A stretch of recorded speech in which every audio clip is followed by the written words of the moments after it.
Magandang araw sa atin lahat mga kababayan. Sa mapanig kayo ng daigdig naron. Dito na naman tayo sa another episode ng ating vlogs. Badong Aratiles po. Pag-usapan natin ito po no. Si Vice President Sara Duterte po. Marami po mga sinabi. Una po, kinumpirma niya yung pagtakbo ng Duterte, no? Yung tatlong miyembro ng pamilyang Duterte tuloy na raw sa pagtakbo sa Senado. Kaya po yung mga ano no, yung mga nananalangin na sana ito ay gimmick lang, mukhang mabibigo po kayo. Ang mahilig pong gumimik si Pangulong Duterte, pero si VP Sara talaga, yun ngang sinabi niya na hindi siya tatakbo sa national position, pahirapan pa. No, naalala ko noon, yung Ransararan na hinihikayat natin siyang tumakbo. Pinagbigyan naman tayo, compromise lang. Kasi gusto natin tumakbo siyang president, nakipag-compromise lang siya, yun ang pahayag niya, no? Kaya ang takbo niya, vice president lang. So ito mukhang mahihirapan po, mukhang nagkasundo po yung pamilya na talagang tatakbo. So mukhang ano rin, no? Mukhang hindi rin po, mukhang siya na talaga yung ano, no? Yung tatayo na leader ng mga Duterte. Maglelelo-lelo na si Pangulo. Hindi pa natin alam, pero mukhang ganun yung sitwasyon ngayon. Okay, pag-usapan din natin, kasi ang dami pong lumalabas ngayon na sinabi na tinanggihan ni VP Sara yung pagiging leader ng oposisyon. Yung po ba talaga ay tumanggi si VP Sara doon?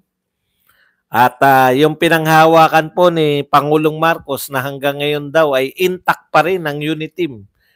Nakadepende daw po kay VP Sara kung siya ay sa susunod na eleksyon, kung siya ba ay admin o magiging opposition. Yan po mapag-usapan natin. Pag may oras pa, may gusto pa akong mga talakayin. Pero bago yan, kung bago ka pa lang dito sa ating channel, mag-subscribe ka na.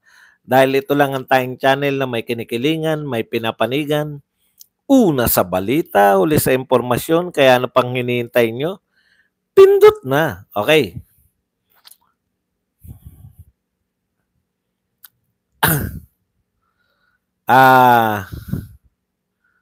Maharlika mo na ulit si Badong, kaya nanonood ka na uli. Balik loob na rin, baka magalit si Bangag. Anong maharlika na ulit? Okay, pag-usapan po natin. No? Una po, natutuwa ako dahil hindi lang ako sigurado ang pinick up ko lang na yun yung meaning niya. Kasi Bisaya niya in-announce na tatakbo na talaga yung tatay niya, naghanda na. Si Pulong tsaka si Basti, naghanda na sila para sa pagtakbo no, sa 2025. Napakalapit na po niyan. Kung di ako nagkakamali, October ngayong taon, magpa-file na po ng Certificate of Candidacy. Kaya hindi po yan maaga, no? Late na lang yung iba. Nauna na talaga, no? Masisindak talaga Okay, so nakakatuwa po. Ang dami pong hindi naniniwala, pati yung si Pabilio, si Bishop Pabilio, na feeling niya kaaway niya yung mga Duterte. Wala namang, hindi naman sila kabilang dapat sa political party. Pero kung magsalita si Bishop Pabilio, kala mo kaaway yung mga Duterte. No? Bishop, Katoliko po kami. Baka nakakalimutan nyo. Baka akala nyo yung Katoliko isang partido political na kinakailangan labanan yung mga Duterte. Okay. Kaya tuloy-tuloy po yung saya natin, no? Masaya po tayo ngayon. Ako, particular, mula nung announcement, iba na yung dating sa akin kasi ang laki po nun. Yung may plus 3 ka agad. Ang laking bagay po nun sa Senate race na mapapahiya po tong administrasyon. No, kaya double time sila na mag-unity. Dahil ang laking sampal po nun. Bibihira po yung administrasyon natatalo sa midterm election. Kasi kainitan pa nila yan eh. Wala po tayo nabalitaan gaano na administrasyon na bagsak agad midterm pa lang. Kasi sukatan niya ng approval eh. No, karamihan po ng midterm election, sukatan niya ng approval ng kasalukuyang administrasyon. Kaya dapat todohan niya, no? Pero ang ganda talaga ng after kasi nito, pag mas makapito lang yung Duterte group, no? So far, may 5 na silang matatag. Yung si Bongo tsaka si Bato, plus yung 3 Duterte. Oh, makalusot lang yung dalawa. Sila sa mga maisog, no? Sa mga tropang maisog natin, may mailusot pang 2, tagumpay na po yun ng mga Duterte. Ibig sabihin, bibihira po mangyari na kalagitnaan pa lang po ng termino ng isang nanunungkulang pangulo. Hindi niyo naintindihan. Si Robin kapapanalo lang ni Robin eh. Hindi po tatakbo si Robin. Yung mga tatakbo po, yung kasi 12 po yung mananalo eh. Ang laking sampal po niyan sa kasalukuyang administrasyon kung makakapito tayo. Majority. Nanalo tayo majority. No? O, yun yung Now I'm back. Natawa ako. Sino ka ba? Asensya ka na. Nagdidiwang siya. Now I'm back eh.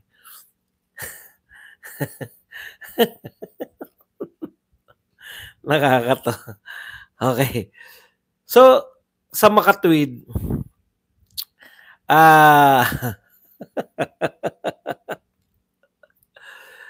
malaking bagay po to para sa Marcos administration dahil kadalasan, yun na nga, no, na ipapanalo yan ng kasalukuyang administrasyon. Parang hindi po manggaganap dito yan. Kasi iniisip ko, sino yung line-up ng admin? Maliban sa mga tagalabas. Buti nga, nakipag-unite sa kanila si Tito Soto. O at least may 2 si Tito Soto na maibibigay. Kung kapanalig pa nila si Ping Lacson. Si Tito Soto at si Ping Lacson, niya malakas-lakas. O si Erwin Tulfo. O yung mga Tulfo brothers, natabunan na po. Ang aarte, may mga in denial pa eh, no? Ang aarte nyo ha, may mga denial, hindi kami tatakbo, hindi nagawa na yan ni nagawa na.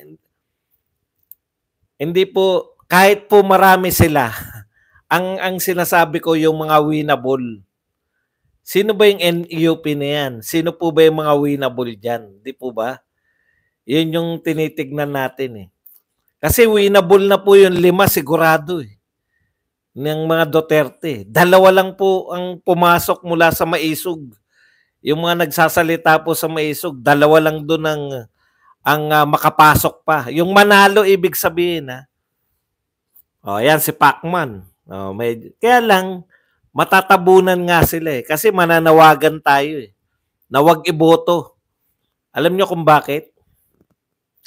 Wag po kayong pasensya na kayo ha. Ito po ang kampanya natin ngayon.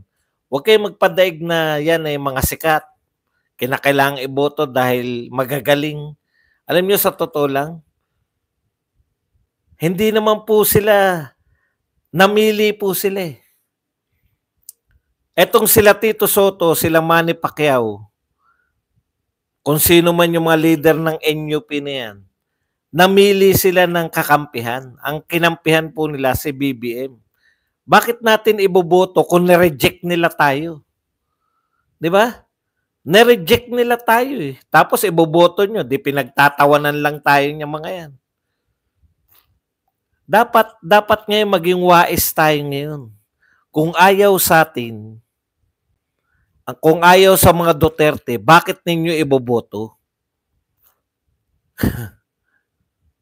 Di ba? Ako kung kasama sa lineup si Ipe, iboboto ko yan. Kaysa iboto ko yung Tito Soto o Manny Pacquiao na alam mo na hindi loyal sa mga Duterte. Numbers po ang pinag-uusapan natin ngayon. May plano po yan eh. plano nila at all cost na pigilan si Sara Duterte, no? Pigilan na manalo. Hindi naman nila mapipigilan dahil sa malinis eh. Yun yung dapat thinking forward tayo eh. Dapat tinitignan natin, sabihin, magaling to si ano, mahusay ito magbigay ng ayuda si Erwin Tulfo.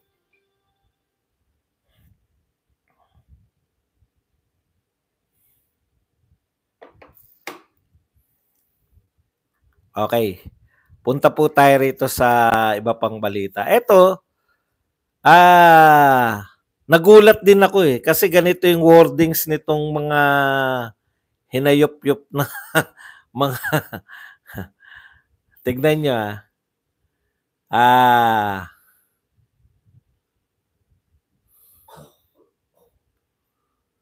yung nakalagay kasi dyan sa bulletin, ang sabi, tinanggihan daw ni BP Sara yung pagiging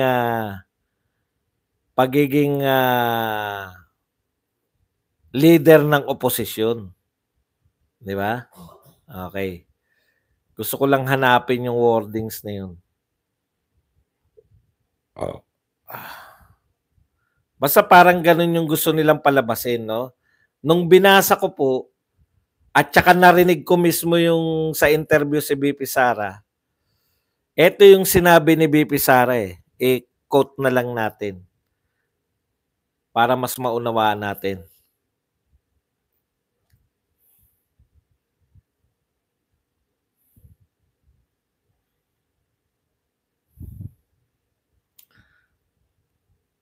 Totoo ba na tinanggihan ni BP Sara yung pagiging opposition leader? Ito ang sinabi niya eh, no?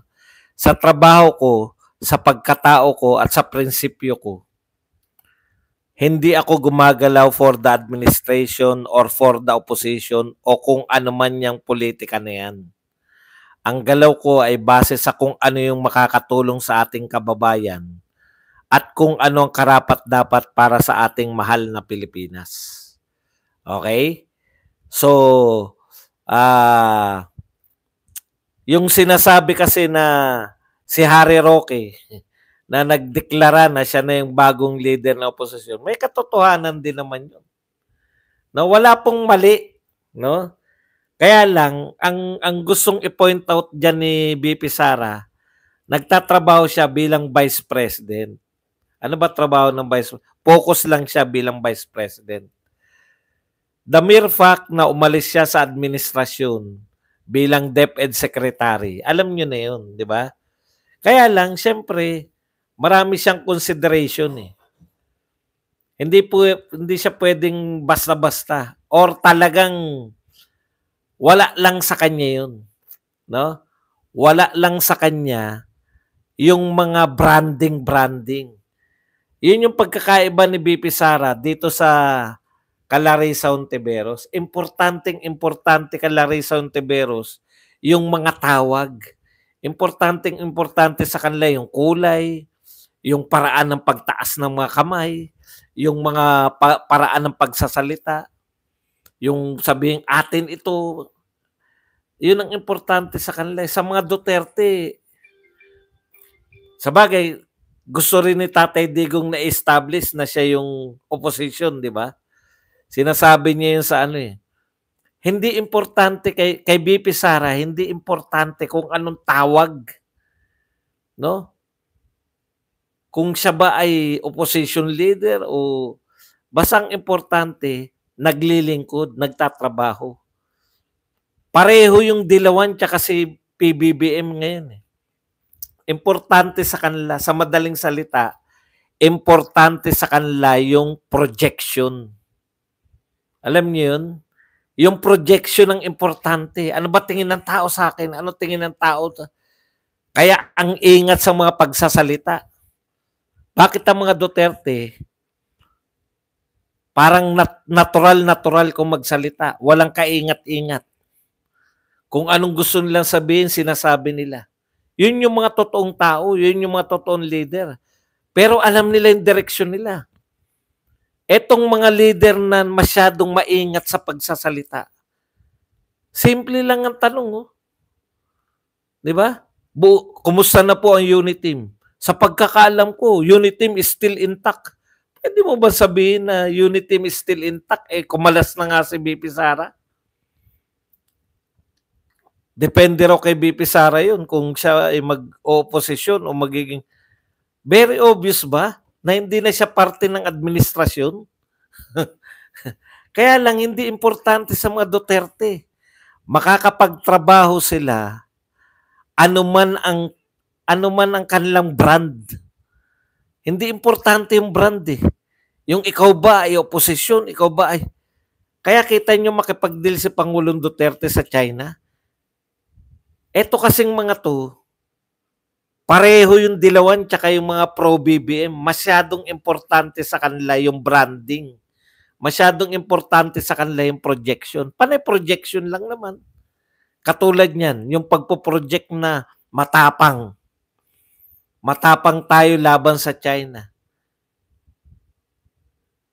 Kaya tayo hindi natin ginigive up yung ano. Ibig sabihin, nawawala yung practicalidad eh. Di ba? Importante sa kanila yung mga salita eh. Tulad ng aksidente, hindi aksidente, sinadya, pero, may pero naman. Pero hindi tayo arm attack. Nagko-kontra-kontra din eh. Kung yan ay sinadya ng China, bakit hindi tayo gumaganti? Yung ayaw nilang lumalabas na parang dahil alam nyo yung mga sasalitaan lang, yung pagbabrand sa'yo, yan po yung mga taong insecure po, yung may mga inseguridad ka, importante sa yung mga branding, no? Kaya kasi masyado kang insecure. Pero yung mga Duterte, alam nila yung gagawin nila eh. Parang dinidismiss lang ni BP Sara. Hindi naman importante kung ako ay... Basta ako, leader ako. Yung ginagawa ko, kahit na anong itawag niyo dyan, pro-admin ba? O kita nyo sila. Masyado importante sa kanila yung pro-China. Kaya nagdudugo yung utak nila sa akin eh. Iba-brand nila ako ng pro-China, kinukundin ako yung China. Paano mo masasabi na pro-China si Badong, kinukundin na? So, mga insecure na tao lang yan, yung katulad ni Risa Ontiveros na ako ang leader ng oposisyon. Kaya hindi ako kahit na sinusuportahan niya naman si Pangulong Marcos. Yung mga dilawan at kakamping sumusuporta naman kay Pangulong Marcos ngayon. Pero yung importante sa kanila, yung branding na sila yung totoong oposisyon. Sila yung real opposition. Alam naman ng lahat na hindi kayo oposisyon. Alam naman ng lahat ng tao na ang kalaban ng mga Marcos ay hindi Hontiveros, kundi Duterte. Di ba? Hindi importante yung paano mo pinoproject yung sarili mo. Ang importante, paano ka kumikilos? Kung opposition ka, hindi importante yung nag-brand ka na opposition ka. Yun yung sinasabi ni BP Sara. Ang importante, nagtatrabaho ko para sa mamamayan. Nakakantok ba? Para makatulog ka na.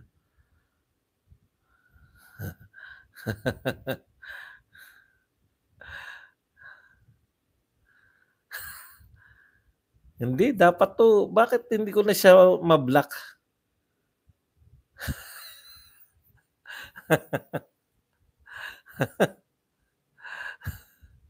Kawawa ba ako? Kumita nga ako sa iyo, kawawa pa ako. Okay. Mga tao nga pumasok sa vlog ko tapos naawa sa akin. Puta, nakita mo ba yan? 1,000 yan, no? Nakakaawa ba 1,000 nanonood? Okay, yung huli po yung kay Pangulong Marcos. Kung may time pa, magta-topic pa tayo. Unity is still intact. Maganda yung nothing change after VP Sara left cabinet, says Marcos. Maganda yung nabasa ko sa inyo. May isa nagsabi sa inyo na talagang nothing change kasi hindi nyo naman kinonsider si VP Sara na ka-unit team. Diba? Tama, maganda yung punto. Diyan ko lang nabasa kanina.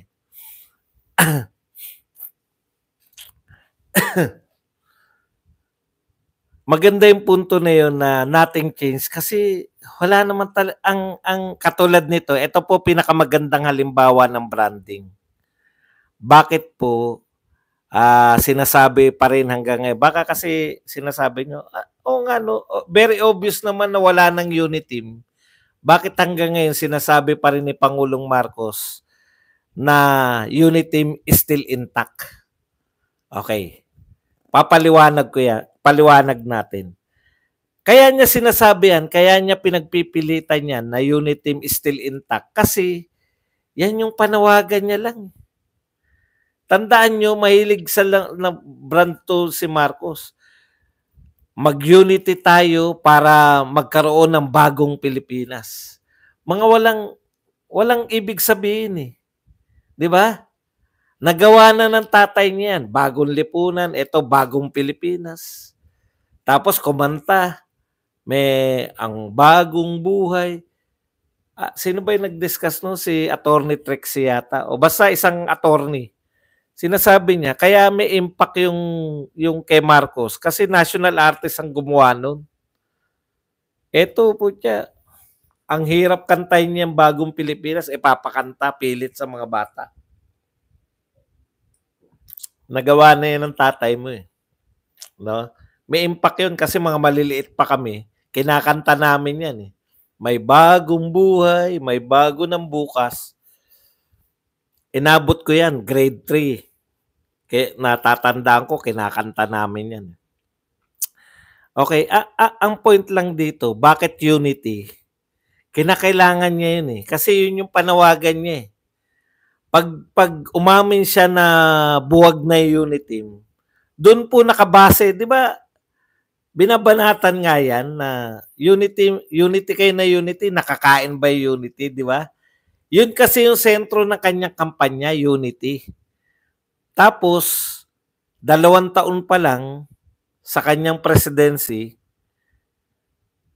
parang ang tagal na, no? 2 taon pa lang po tayo. 2 taon pa lang sa presidency ni Pangulong Marcos, buwag na po yung unit team. At diniklara mismo ni VP Sara na wala na unit team. Dahil ang unit team, tinatag lang yan, patama sa kanya yun eh. Unit team, tinatag lang yan nung eleksyon. Dahil tapos na eleksyon, alam nyo masakit yun kasi wala naman talagang naging meeting yung unit team. Para siyang, di ba, mula kayo sa iba't ibang partido, nagbuo kayo ng isang malaking partido. Isang malaking partido na yung unit team dapat eh. Pero ni isang meeting, wala kang hinangad. Kaya, yung unit team, ano lang po yan, yung talkies lang, panawagan lang yan para manalo sila nung eleksyon. Manggalang, nagamit na po yung mga Duterte. Hanggang ngayon, ginagamit pa rin na yung unit team daw ay intact pa. O, iba na nga lang ang ka-unit team. Yun ang sinasabi, pero maniwala kayo dyan, wala rin po eh. Parang, kaya lagi silang merong, nakipag-unite na yung NUP, nakipag-unite na yung Lakas CMD, nakipag-unite na, dati nang nasa inyo yan eh. Di ba? Dati nyo ng ka-unit team yan eh. Yung mga sinasabi nyo ngayong nakikipag-unite na sa inyo, hindi naman bago yan eh. Dati nang sa inyo yan eh. Ilang taon na ba si Martin? Super majority si Martin eh. Lahat ng partido na yan, kakampi na ni Martin.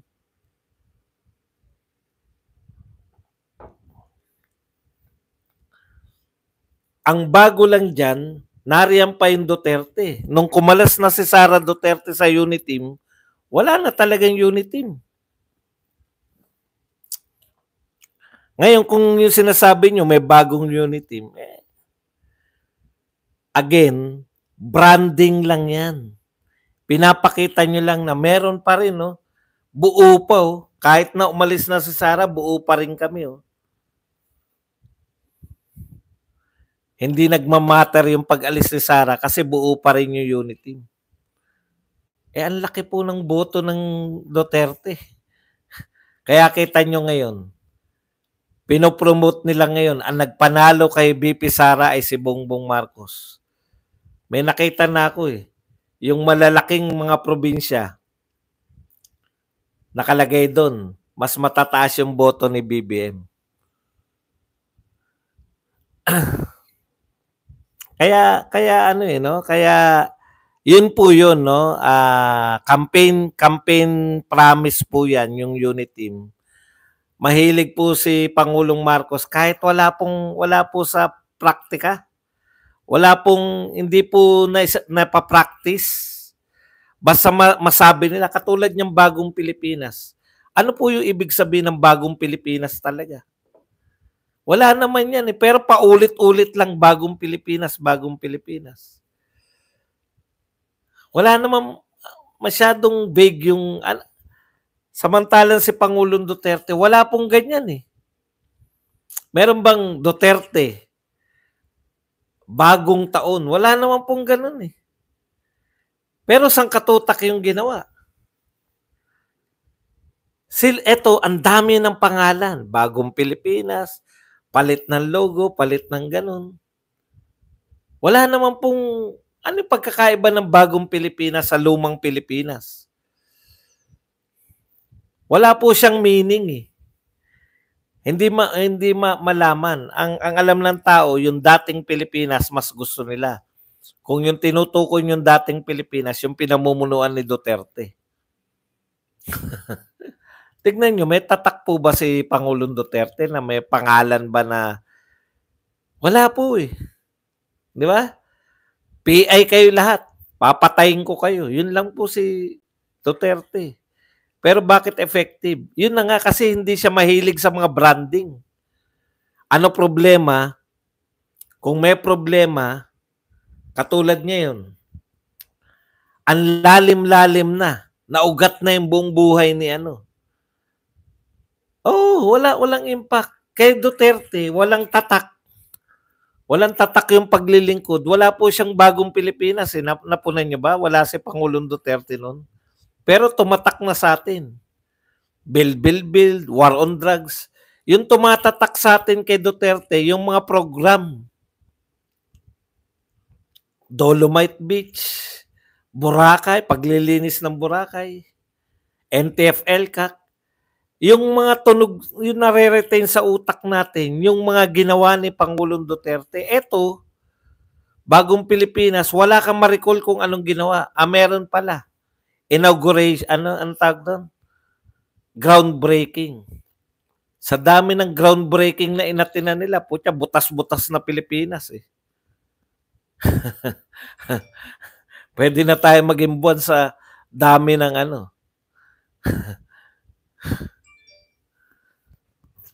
Walang dating kasi walang proyekto. Sa bagong Pilipinas, magkaisa tayo. Unity sa bagong Pilipinas. Ano po? Yun po yun. Katulad po nito, bigyan natin kayo na halimbawa. Importante sa kanila yung branding. Yung pogo na yan. Ang lalim na, no? Diba? Na-expose na nila ginawa nilang telenovela Na-expose na si Mayor Go. Hindi pala siya Pilipino. Di tanggalin nyo na, kasuhan na, okay na. Proceed na sa other pogo. Ang problema sa investigasyon na to, no? Masyado yung pinasama yung pogo. Ang sama-sama na ng dating sa pangkaraniwang tao ng Pogo ngayon. Di ba? Kung masama na yan, Badong, yung ibang Pogo, anong gagawin? Mag-iimbestiga pa ba o gagawin na yan para ipatigil na yung Pogo? Pogo. Titigil na ba yung Pogo sa Pilipinas? Ayun yung tanong di ba? Ipatitigil na ba? Hindi. Hindi raw papatigil. Pinasama lang nila tapos iugnay kay Duterte. Yan lang bang Pogo sa Pampanga ang malalaking Pogo? Kasi lula-lula tayo Meron po bang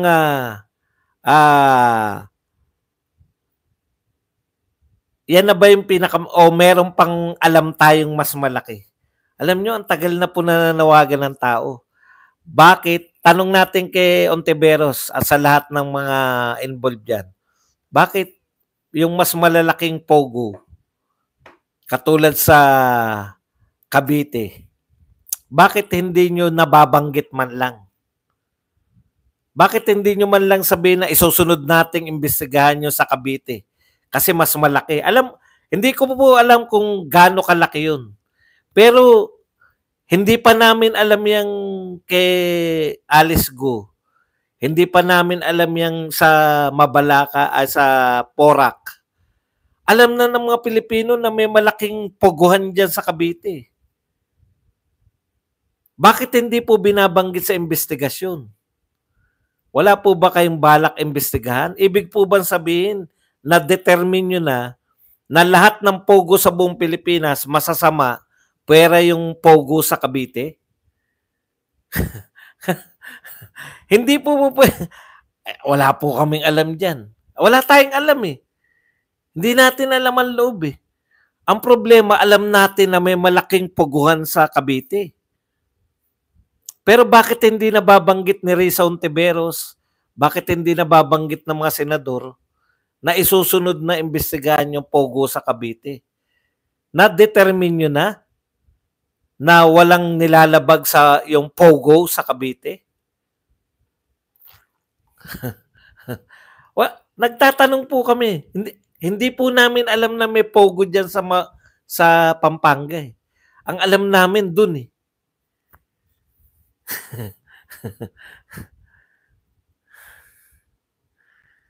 Hindi ko po alam kung bakit. Baka naman sumusunod sila sa batas lahat. Di dapat gawin yung halimbawa, pakita nyo sa mga tao, ganito sana ang mga Pogo sa buong Pilipinas. Yung Pogo sa Cavite, wala tayong naging problema. Di ba? Maganda po yun.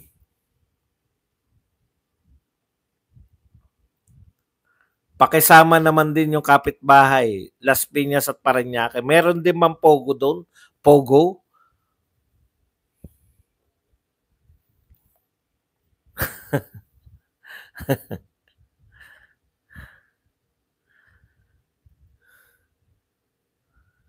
Wala po kami, kahit ipasara nyo yan wala kaming pakialam Ipasara nyo lahat ng Pogo sa buong Pilipinas, okay sa amin. Bakit hindi po doon papunta yung kung masama talaga? Panay kasamaan yung naririnig namin may mga tinotorture, may mga parang mga sindikato lahat ng Pogo Pogo. Bakit po hindi na lang ipagbawal? Ang dami ko pong katanungan Kasi imbestigahan naman yung yung travel companion ni Harry Roque. Tapos na ba? Yung iba na-determine na yung ibang Pogo ay legal at matitino po ang palakad. Di pakita nyo sa tao para makita ng tao kaya hindi bubuwagi ng Pogo dahil, halimbawa, wag na yung Cavite, baka allergic kayo dun sa pag sinasabi Cavite. Saan pa meron? Parañaque at Las Piñas. Di pakita nyo. Itong Parañaque kasi, magandang patakbo ng mga inchik dito sa Pogo nila. Itong gayahin dapat. Di ba? Para hindi kami nalilito. Nalilito kami. Habang nakikinig kami kay Ontiveros, laging bukang bibig niya na masama ang Pogo. Ang Pogo ay, ay yung tirahan ng mga, anong tawag dyan? Tirahan ng mga illegal na tao. Ganun po yung lumalabas sa amin. Bakit hindi nyo po ipagbawal? Kung panay illegal na pala mga pinagagawa niyan. Hindi po kami, patutunayan po namin sa inyo na hindi po kami, kala nyo ba pagtatanggol namin yan? Ba't naman namin pagtatanggol yan? Takan-taka nga kami sa inyo, bakit nakatayo pa yan eh? Sa dami ng pagpapasama ninyo sa Pogo, nagtataka ako bakit wala nananawagan na isang senador na ipagbawal na yung Pogo. Yan lang tanong. Tapos si De La Serna naman ngayon, yung travel companion ni Harry Roque, ang isasalang ninyo. Ano ba kaugnayan ni De La Serna sa Pogo? Bakit masyado kayong concerned doon? Bakit hindi kayo concerned sa mas malalaking Pogo?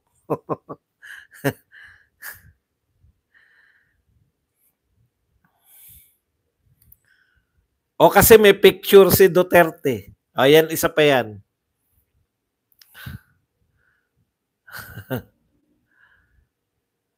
Di ba? May picture si Duterte, kaya protector si Duterte. Si BBM rin may picture eh. Bakit hindi nyo maakusahan na protector? Yung logic nila, kaya nasasabihan kayo ni ano eh. Kaya kayo nasasabihan na Trillanes na yung logic nila, ano eh. Palpak yung logic ninyo eh. Kaya, sabi ni ano? Hinala, yun, pinaghinalaan. Hinala ni Ontiveros na protector si Duterte kasi may picture. Bakit yung Pangulo ng Pilipinas hindi mo pinaghinalaan? May picture din sila. Kasi dininay. Hindi ko kilala yan. Nagpa-picture sa akin eh. Sak ng tinapay. Ang dami po nagpapapicture kay Tatay Digong. Sa totoo lang. Sir Bans, baka sabihin ni Virus na kay Alice Go ang lahat ng Pogo. Parang ngayon nga, ganun ang lumalabas eh.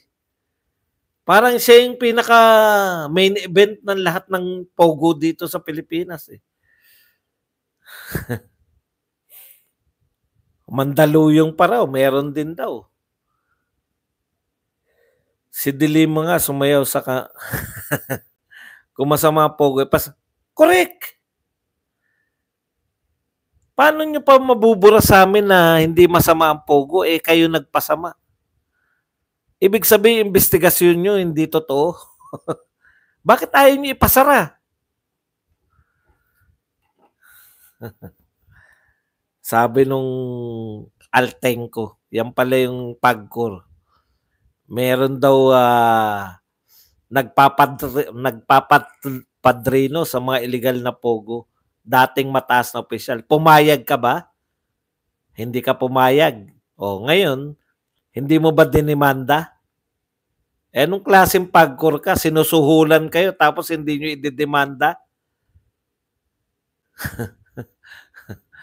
Pwede pala yun.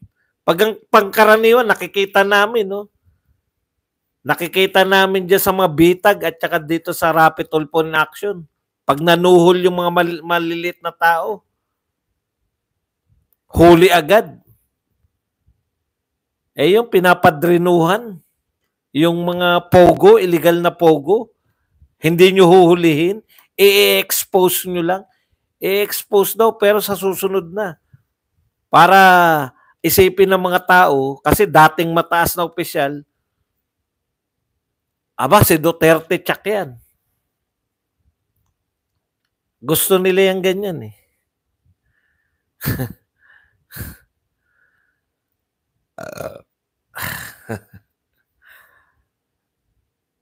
Yan lang po ang ating topic. Pwede na po kayong magbigay ng reaksyon. Pwede na po kayong magbigay ng katanungan, magtanong.